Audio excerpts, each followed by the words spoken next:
Bapak Presiden untuk memberikan jawabannya.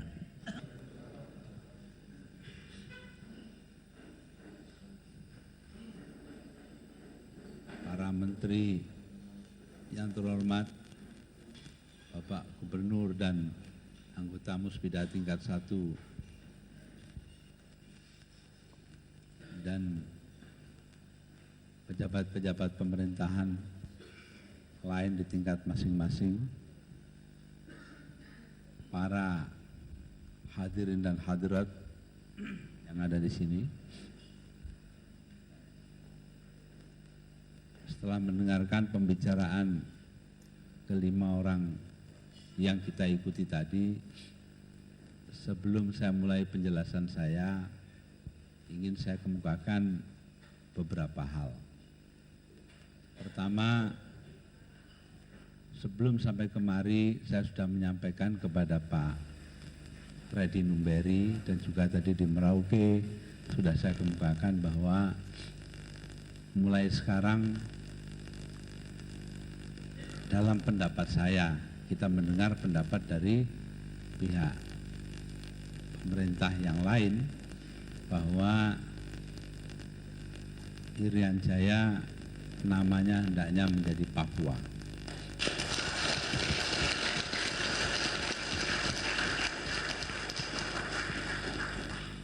Datangnya ini bukan karena tekanan siapa-siapa, tapi sudah lama saya pikirkan. Mengapa? Karena kata Irian Jaya sebenarnya itu adalah manipulasi dari bahasa Arab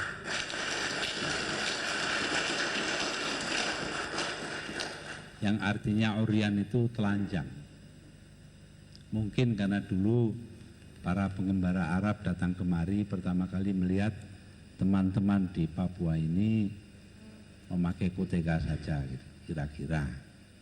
Jadi karena itu lalu diberi nama Irian, dan itu memang lama-lama menjadi kebiasaan kita untuk mengambil oper tanpa mengetahui asal-usulnya. Karena itu kita kembali kepada asal-usul semula adalah Papua. Kemudian yang kedua, yang tadi ditanyakan di Merauke, ada juga kawan yang berbicara di sana, saya katakan kawan ini, yang menuntut adanya kemerdekaan bagi Papua. Di sini saya dengar lagi hal itu. Perlu saya nyatakan bahwa keputusan mengenai hal ini bukan hak saya saja, tapi juga adalah hak daripada Majelis Permusyawaratan Rakyat Indonesia yang tadi ditolak oleh saudara Tom Penal. Kalau ditolak begini ya artinya kita dalam keadaan macet berunding. Sudah tidak mau berunding lagi ya sudah. Tugas saya adalah menjaga keutuhan wilayah Indonesia karena saya diangkat oleh MPR sebagai presiden untuk itu. Jadi karenanya selama ini masih menjadi keputusan seperti itu ya, selama ini masih berlaku Undang-Undang Dasar 1945, ya saya tidak ada jalan lain kecuali mempertahankan Undang-Undang Dasar dengan segala cara dan dengan segala kemampuan saya. Khusus mengenai pernyataan teman-teman untuk meminta Papua merdeka, sebagai pernyataan silahkan saja, asal jangan berusaha untuk menegakkan negara di dalam negara. Jadi di sini permintaan dari teman-teman tadi yang tampak disampaikan dengan cara yang sangat sopan, kita jawab dengan sopan pula, silahkan berbicara sebanyak-banyaknya, tapi jangan sampai melakukan tindakan menciptakan negara di dalam negara.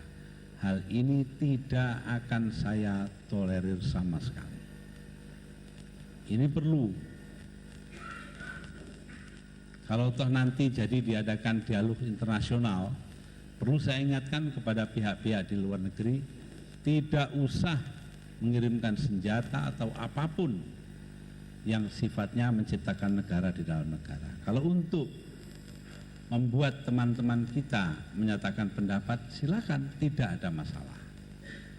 Ada beda yang sangat penting antara mendukung berdirinya negara dalam negara dan mendukung upaya menyatakan pendapat. Jadi karena itu saya tidak usah berpanjang-panjang, tidak usah tedeng aling-aling, ya begitulah adanya. Saya telah membebaskan teman-teman tahanan politik yang tergabung di dalam OPM karena mereka tahanan politik. Malah lebih dari itu, di sini secara resmi saya nyatakan permintaan maaf karena selama ini telah terjadi pelanggaran hak-hak asasi manusia baik di tanah Papua maupun di Aceh, di Ambon dan sebagainya. Karena saya melihat hal itu sebagai sesuatu yang mengusik perasaan saya sendiri. Tapi sekali lagi saya nyatakan bahwa permintaan maaf ini berhubungan dengan suatu sikap yang tidak dilakukan oleh satu lembaga tetapi oleh orang-orang yang melaksanakan policy dianggap sebagai perintah lembaga. Ini penting sekali. Pembedaan ini sangat penting. Karenanya dalam soal KPP umpamanya, saya tidak pernah campur tangan. Silahkan periksa sampai habis siapapun orangnya. Kalau memang ketahuan bersalah, seret ke pengadilan. Saya tidak akan menggerakkan jari sedikit pun untuk itu. Saya menunggu keputusan pengadilan secara baik dan menerima hasilnya. Hal itu berlaku juga untuk Papua, berlaku untuk Ambon atau Maluku, berlaku juga untuk Aceh dan sebagainya. Dengan kata lain, dengan kekuatan saya ingin menegakkan demokrasi dalam artian yang benar di negeri ini, dalam arti orang boleh berdialog sepuas-puasnya dan orang boleh mencoba untuk mengutarakan pendapat sebebas-bebasnya. Jadi ini adalah sesuatu yang sikap yang sangat sulit diambil sebenarnya. Karena kalau kita menjalankan pemerintahan, mau tidak mau keselamatan pemerintah itu harus dipikirkan. Tapi saya justru tidak mau memikirkan hal itu karena yang penting adalah hak-hak asasi manusia yang ada. Karenanya kita harus memperbaiki apa yang ada. Karena sekarang ini kita masih dalam lingkungan Republik Indonesia. Nah, di dalam hal ini perlu saya ingatkan bahwa masalah pelanggaran hak asasi manusia itu tidak selesai dalam sehari dua hari. Kita harus berbuat sekuat-kuatnya, sebanyak-banyaknya untuk menghilangkan pelanggaran-pelanggaran. Jadi karena itu tidak selesai persoalannya sehari dua hari, walaupun kita sendiri telah berusaha sekuat tenaga. Saya nyatakan hal ini karena selama sekian tahun saya sendiri pun mengalami disudutkan orang karena pandangan-pandangan saya.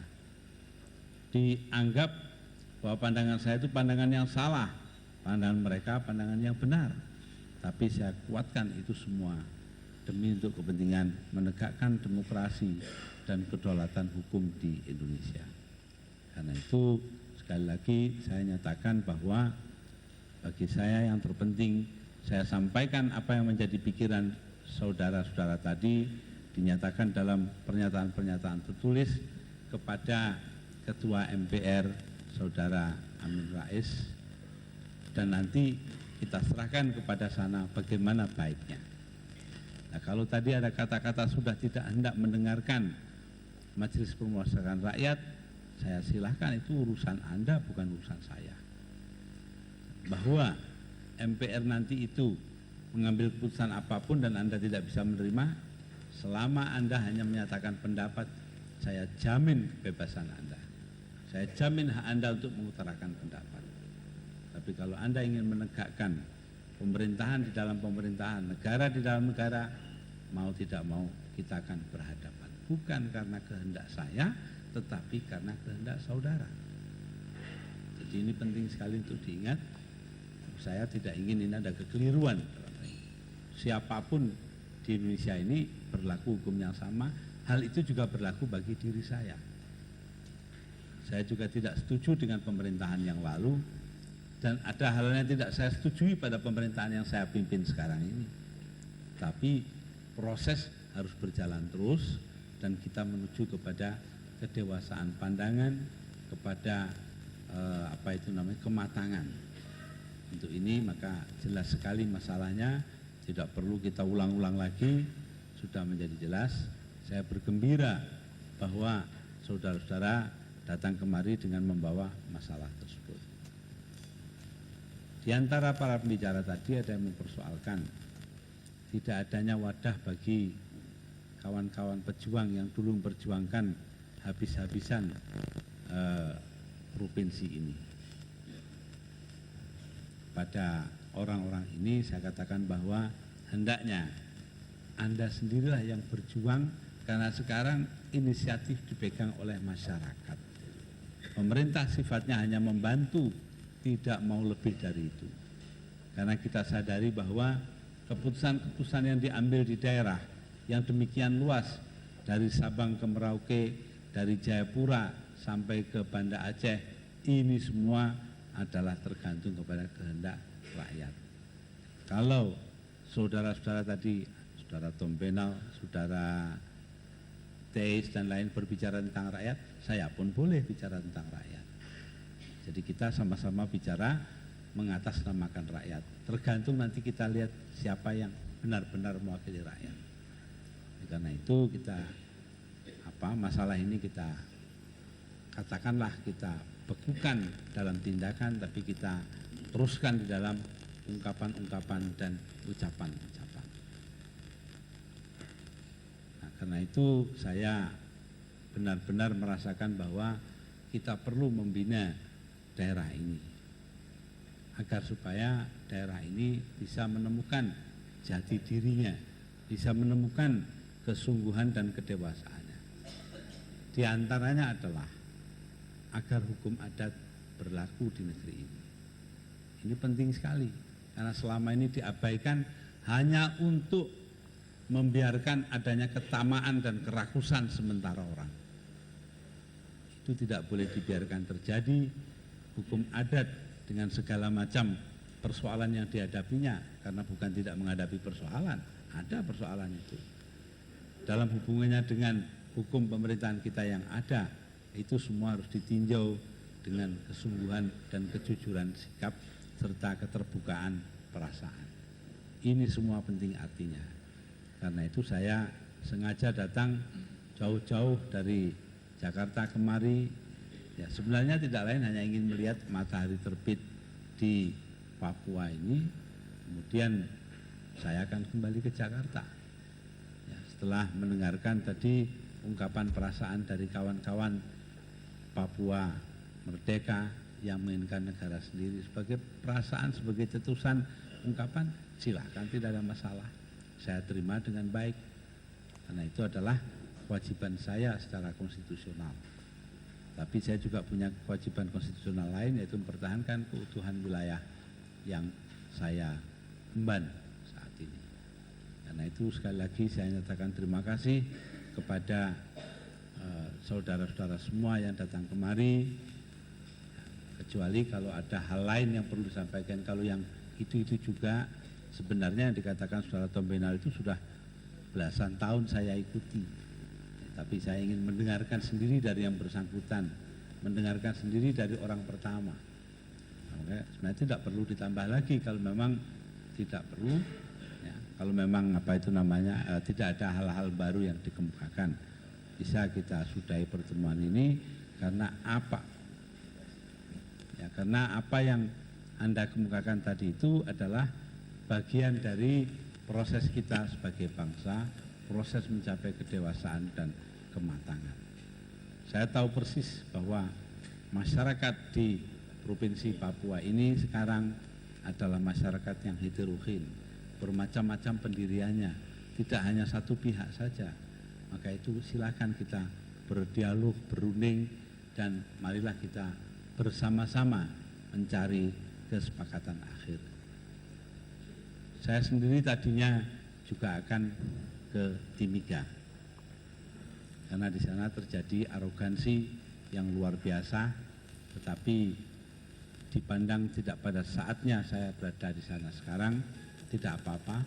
Nanti lain kali saya akan ke sana dengan Ibu Megawati Soekarno Putri. Juga saya akan meminta perubahan-perubahan dari Freeport agar supaya keadaan tidak berat sebelah seperti sekarang ini, dan nantinya juga akan ada pertemuan-pertemuan yang harus saya buka di daerah itu, maka pada waktunya saya akan kembali kemari. Saya rasa kalau tidak ada masalah-masalah baru, saya cukupkan di sini. Saya ucapkan selamat malam dan selamat tahun baru. Mudah-mudahan kita diberi kekuatan oleh Tuhan kita semua untuk menempuh masa yang akan datang dengan baik. Wassalamualaikum warahmatullahi wabarakatuh.